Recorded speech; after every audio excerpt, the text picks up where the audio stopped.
চোখের প্রেশার হলে আমাদের রোগীরা অনেক ক্ষেত্রেই বুঝতে পারেন না উপসর্গ দেখে।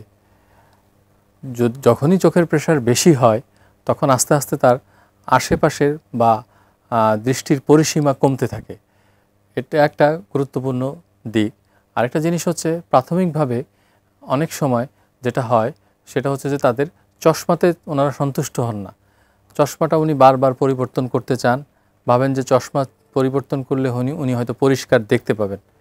আরেকটা জিনিস সেটা হচ্ছে যে অনেক সময় চক্ষু কিছু জ্বালাপোড়া করে, চোখের অনেক সময় ড্রাইনেস থাকতে পারে, অনেক সময় মাথা ব্যথাও করতে পারে। এছাড়াও যখন চোখের প্রেশার বেড়ে যায় তখন অনেক সময় চোখ লাল হয়ে যায়, চোখের দৃষ্টিশক্তি খুব বেশি ঝাপসা হয়ে যায়, চোখের সামনে রংধনুর মতো দেখা যেতে পারে।